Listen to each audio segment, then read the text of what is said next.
নমস্কার বন্ধুরা, আজ আমি আপনাদের সাথে এমন একটা বিষয় নিয়ে কথা বলবো যা আমাদের সকলের মনেই প্রশ্ন তোলে। এসআইপি আসলে কতদিন করা উচিত? 3 বছর, 5 বছর, 8 বছর, 12 বা 15 বছরের এসআইপি রিটার্ন বিশ্লেষণ করা হয়। দেখা গেছে গড়ে এসআইপি থেকে 13 থেকে 16% পর্যন্ত রিটার্ন পাওয়া যায়। কিন্তু আমরা কি প্রত্যেক বছরই 13 থেকে 16% return pi?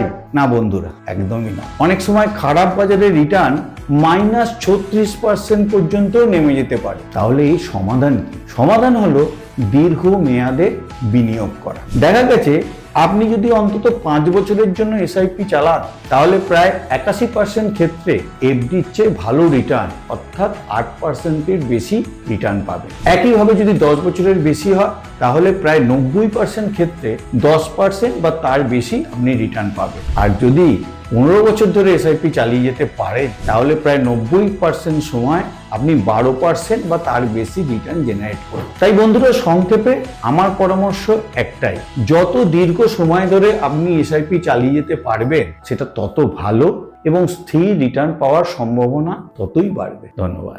Fund investments are subject to market risk. Read all scheme related documents carefully.